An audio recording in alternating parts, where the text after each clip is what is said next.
ಮತ್ತೆ ಯಾರಾದ್ರೂ ಸಮಸ್ಯೆಗಳಿರೋ ಬಂದು ಇಲ್ಲಿ ಹೆಸರು ಬೆಳೆಸಬೇಕು ಅಂತ ತಮ್ಮಲ್ಲಿ ಕೇಳ್ಕೊಳ್ತಾ ಇದೀವಿ. ಈಗ ಪುರುಷೋತ್ತಮ್.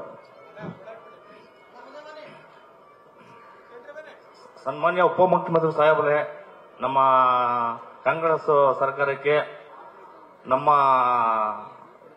ಪೌರ ಕಾರ್ಮಿಕರ ಪರವಾಗಿ ಹೃದಯಪೂರ್ವಕ ಧನ್ಯವಾದಗಳು. ಮೊದಲನೇದಾಗಿ ಆಗ್ಲೇ ಬಂದು ನಮ್ಮ ಉಪಮುಖ್ಯಮಂತ್ರಿ ಸಾಹೇಬ್ರ ಕಡೆಯಿಂದ ಬಂದು ನಮ್ಮ 12,900 ಪೌರ ಕಾರ್ಮಿಕರಿಗೆ ಒಂದು ನರಳು ಸಿಕ್ಕಿದೆ, ಅವ್ರಿಗೊಂದು ಆಶ್ವಾಸನೆ ಸಿಕ್ಕಿದೆ. ಇವತ್ತು ಬಂದು ಬಡವರೆಲ್ಲ ಬಂದು ಸಾಹೇಬ್ರು ನೆನೆಸ್ಕೊಂತ ಇದ್ದಾರೆ, ನಮ್ಮ ಕಾಂಗ್ರೆಸ್ ಪಕ್ಷ ನೆನೆಸ್ಕೊಂತ ಇದ್ದಾರೆ.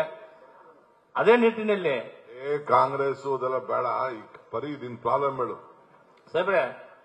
ಪೌರ ಕಾರ್ಮಿಕರು ಬಂದ್ಬಿಟ್ಟು ಸುಮಾರು ಬಂದು 25 ವರ್ಷಗಳಿಂದ ಬಂದ್ಬಿಟ್ಟು ಅವ್ರಿಗೆ ಸ್ವಲ್ಪ ಮನೆಗಳಲ್ಲಿದ್ರು, ಅವ್ರು ಬಂದ್ಬಿಟ್ಟು ಮಲ್ಟಿ ಸ್ಟೋರ್ ಇದ್ದಿದ್ದಂತ ಸರ್ಕಾರ ಅವ್ರು ಬಂದು ಡೆಮಾಲೇಷನ್ ಮಾಡಿ ಈಗ ಮುಂದೆ ಬರ್ತಕ್ಕಂಥ ದಿನಗಳಲ್ಲಿ ಬಂದು ನಿಮ್ಗೆ ಸ್ಥಳ ಕೊಡ್ತೀರಾ ಅಂತ ಹೇಳಿದ್ರು.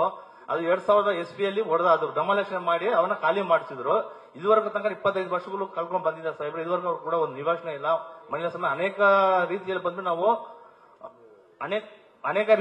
ನಾವು ಪ್ರಯತ್ನ ಮಾಡ್ಕೊಂಡು ಬಂದಿದ್ದೀರಿ. ಬಟ್ ಎಲ್ಲಿ ಕೂಡ ನಮಗೆ ನ್ಯಾಯ ಸಿಗಲಿಲ್ಲ. ಬಟ್ ನೀವು ಬಂದ ಮೇಲೆ ನಮ್ಗೆ ಒಂದು ಅವ್ರಿಗೆ ಬಡವರಿಗೆ 25 ಕುಟುಂಬದವ್ರಿಗೆ ಪೌರ ಕಾರ್ಮಿಕರಿಗೆ ಮನೆ ಸಿಗ್ತದೆ, ನಿವಾಸ ಸಿಗ್ತದೆ, ನ್ಯಾಯ ಸಿಗ್ತದೆ ಅಂತ ಒಂದು ನಂಬಿಕೆಯಿಂದ ಬಂದಿದೆ ಸಾಹೇಬ್ರೆ. ಅದೇ ನಿಮ್ಮಲ್ಲಿ ಕೇಳ್ಕೊಳ್ಳಿ, ನಿಮ್ಗೆ ಮನೆಗೆ ಚರ್ಚೆಗೆ ಬಂದಿದೆ ಸಾಹೇಬ್ರೆ. ಥ್ಯಾಂಕ್ ಯು ಸಾಹೇಬ್. ಹೆಸರೆಲ್ಲ ಬರ್ಸಿದ್ಯಲ್ಲ, ಓಕೆ. ನೆಕ್ಸ್ಟ್ ಯಾರಿದ್ರು? ಬನ್ನಿ. KS ರಾಜಣ್ಣ. ರಾಜಣ್ಣ ಅವ್ರು ಎಲ್ಲಿದ್ದಾರೆ? ದಯವಿಟ್ಟು ಕಬ್ಬನ್ ಪಾರ್ಕ್ ಬಗ್ಗೆ ಮತ್ತೆ ಬೆಂಗಳೂರಿನ ನಗರದ ಏನಾದರೂ ಸಮಸ್ಯೆ ಇದ್ರೆ ಅದ್ರ ಬಗ್ಗೆ ಜಾಸ್ತಿ ಬರ್ರಿ. ಒಂದು ಅವಕಾಶ ಈ ಸ್ಟ್ರಾಂಗ್ ಮುಖ್ಯಮಂತ್ರಿಗಳಿದ್ದಾರೆ.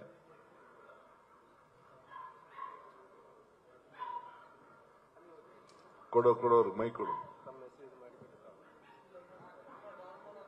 ಇಲ್ಲಿ ವೇದಿಕೆ ಮೇಲೆ ಹಾಸನರಾಗಿರ್ತಕ್ಕಂಥ ಎಲ್ಲ ನನ್ನ ಜನಪ್ರಿಯ ಉಪಮುಖ್ಯಮಂತ್ರಿಗಳಿಗೆ ಹಾಗೂ ನನ್ನ ಸ್ನೇಹಿತರಾಗಿರತಕ್ಕಂಥ ಹರ್ಷದ್ ಇವರಿಗೆ ಹಾಗೂ ಹರೀಶ್ ಸಾಬರಿಗೆ ಎಲ್ರಿಗೂ ವಂದಿಸುತ್ತಾ, ಹಾಗೂ ವೇದಿಕೆ ಮುಂಭಾಗದಲ್ಲಿರ್ತಕ್ಕಂಥ ಎಲ್ಲ ಗಣ್ಯರ ನೇತೃತ್ವದಲ್ಲಿ ಇವತ್ತೊಂದು ದಿನ ಒಂದು ಬೆಂಗಳೂರಿಗೆ ಒಂದು ಶುಭ ಸಂದೇಶ ಈ ದೀಪಾವಳಿಯ ಕೊಡುಗೆಯಾಗಿ ಕೊಟ್ಟಿರ್ತಕ್ಕಂಥ ನಮ್ಮ ಧೀಮಂತ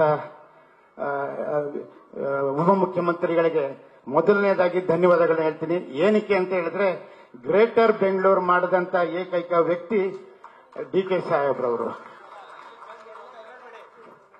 ಸೊ ಯಾವ ರೀತಿ ಬೆಂಗಳೂರಿನ ಯಾವ ರೀತಿ ನಾವು ಸಿಂಗಾಪುರ ಮಾಡಬೇಕು ಅಂತ ಒಂದನ್ನ ಕ್ರಮವಾಗಿ ಮಾಡ್ತಾ ಇದ್ದಾರೆ. ಇದಕ್ಕೆ ನನ್ನ ತುಂಬು ಹೃದಯದ ಅಭಿನಂದನೆ.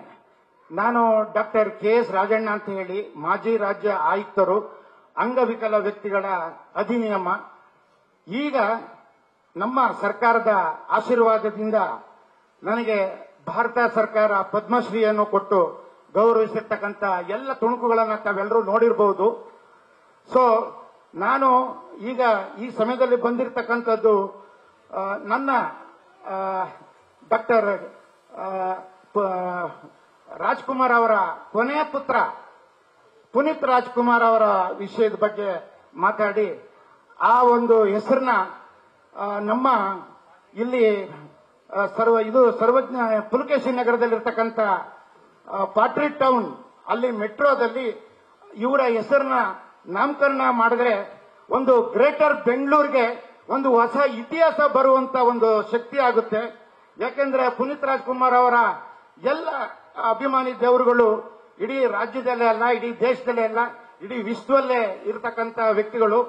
ಈ ಪಾಟ್ರಿ ಟೌನ್ ಅಂತ ಹೇಳಿದ್ರೆ ಇದು ಹಳೆ ಇತಿಹಾಸ ಇರತಕ್ಕಂಥದ್ದು. ಅದರಲ್ಲಿ ಅವ್ರ ತಂದೆಯವರು ಕೂಡ ಭಕ್ತ ಕುಂಬಾರ ಪಿಕ್ಚರ್ಗೆ ಅಲ್ಲಿನೇ ಒಂದು ಚಿತ್ರೀಕರಣ ಮಾಡಿರ್ತಕ್ಕಂಥ ನಮ್ಮ DK ಸಾಹೇಬ್ರವರು ಉಪಮುಖ್ಯಮಂತ್ರಿಗಳಾಗಿರ್ತಕ್ಕಂಥದ್ದು 2 ಕೈ ಚಪ್ಪಾಳೆ ಹೊಡೆದಂತ ಒಂದು ಸನ್ನಿವೇಶ ಬಂದಿದೆ ಇವಾಗ.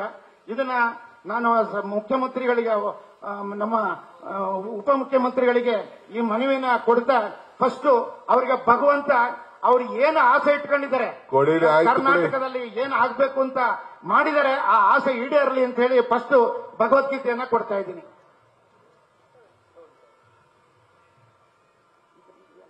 GH Shankar.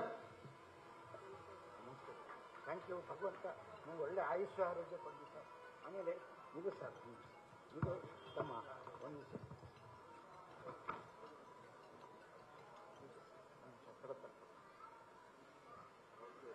Thank you sir.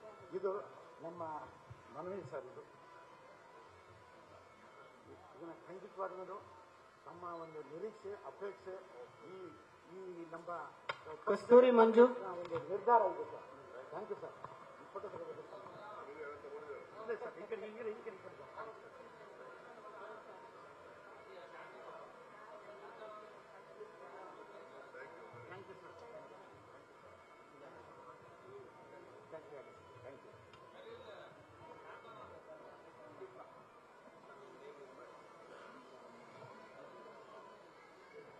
ಎಲ್ಲರಿಗೂ ನಮಸ್ಕಾರ. ವೇದಿಕೆ ಮೇಲೆ ಇರುವಂತಹ ಎಲ್ಲ ಗಣ್ಯ ವ್ಯಕ್ತಿಗಳಿಗೆ ನಮಸ್ಕಾರ. ನಮಗೆ ಈ ರಾಜ್ಯಕ್ಕೆ ನಮ್ಮ ಉಪಮುಖ್ಯಮಂತ್ರಿಗಳಾದಂತಹ ಡಾಕ್ಟರ್ ಡಿ ಕೆ ಶಿವಕುಮಾರ್ ಸಾಹೇಬರು ನಮಗೆ ಸಿಕ್ಕಿರುವಂತಹ ಒಂದು ಗಾಡ್ ಗಿಫ್ಟ್ ಅಂತ ಹೇಳಕ್ಕೆ ಇಚ್ಛೆ ಪಡ್ತೀನಿ. ಯಾಕಂದ್ರೆ ಎಷ್ಟೋ ಸರ್ಕಾರಗಳು ಬಂದು ಹೋಗಿವೆ. ನಮಗೆ ಈ ತರ ಒಂದು ಅದೃಷ್ಟವನ್ನ ಕಲ್ಪಿಸಿರುವ ನಮ್ಮ ಸಾಹೇಬರಿಗೆ ಹೃದಯಪೂರ್ವಕವಾಗಿ ಧನ್ಯವಾದ ಹೇಳ್ತೀನಿ. ಸರ್, ನನ್ನ ಹೆಸರು ಡಾಕ್ಟರ್ GS ಶಂಕರ್ ಅಂತ, ಕರ್ನಾಟಕ ಬಹುಜನ ಫೆಡರೇಷನ್ ರಾಜ್ಯಾಧ್ಯಕ್ಷರಾಗಿದ್ದೀನಿ. ಹಲವಾರು ಕೆಲಸಗಳು ಮಾಡಿಕೊಂಡು ಎಲ್ಲ ಸೋಷಿಯಲ್ ಸರ್ವಿಸ್ ಮಾಡ್ಕೊಂಡು ಬರ್ತಾ ಇದ್ವಿ. ಇದೇ ವೇದಿಕೆ ಮೇಲೆ ಈಗ ಜಸ್ಟ್ ಬಂದು ಹೋಗಿರೋಂತ ನಮ್ಮ ಡಾಕ್ಟರ್ KS ರಾಜಣ್ಣ ಅವರು ಪದ್ಮಶ್ರೀ ಅವಾರ್ಡ್ ತಗೊಂಡಿದ್ದಾರೆ. ನಿಮ್ಮೆಲ್ಲರೂ ಗೊತ್ತಿರೋ ವಿಷಯನೇ. ಅದೇ ತರ ನಮ್ಮ ರಾಜ್ಯದಲ್ಲಿ ನಮ್ಮ ಕರ್ನಾಟಕ ಸರ್ಕಾರ ವತಿಯಿಂದ ಅವರಿಗೆ ಕರ್ನಾಟಕ ರತ್ನ ಅವಾರ್ಡ್ ಕೊಡಬೇಕಂತ ನಿಮ್ಮಲ್ಲಿ ಒಂದು ಮನವಿ ಮಾಡ್ಕೊಳ್ಳಕ್ಕೆ ಇಚ್ಛೆ ಪಡ್ತಾ ಇದ್ದೀನಿ ಸರ್. ಅದೇ ತರ ಕೆಲವು ಕ್ಷೇತ್ರದಲ್ಲಿ CV ರಾಮನಗರ್ ಹಾಗೂ ಪುಲಕೇಶಿ ನಗರಲ್ಲಿ ಕೆಲವೆಲ್ಲ ಪೌರಕಾರ್ಮಿಕರ ಕಾಲನಿಗಳಿವೆ. ಅಲ್ಲೆಲ್ಲ ಮನೆಗಳು ಕಟ್ಕೊಂಡಿದ್ದಾರೆ. ಯಾವುದೇ ಅದಕ್ಕೆ ಹಕ್ಕುಪತ್ರಗಳಿಲ್ಲ, ಸಾವಧಿನ ಪತ್ರಗಳಿಲ್ಲ. ಅದಕ್ಕೆಲ್ಲ ತಾವು ಒಂದು ಸೂಚನೆ ಮಾಡಿಬಿಟ್ಟು ಅವರಿಗೆ ಹಕ್ಕುಪತ್ರ, ಸ್ವಾಧೀನ ಪತ್ರಗಳು ಕೊಡಬೇಕಂತ ನಾನು ಈ ವೇದಿಕೆ ಮೇಲೆ ರಿಕ್ವೆಸ್ಟ್ ಮಾಡಿ ಕೇಳ್ಕೊಂತ ಇದ್ದೀನಿ sir. Thank you very much sir.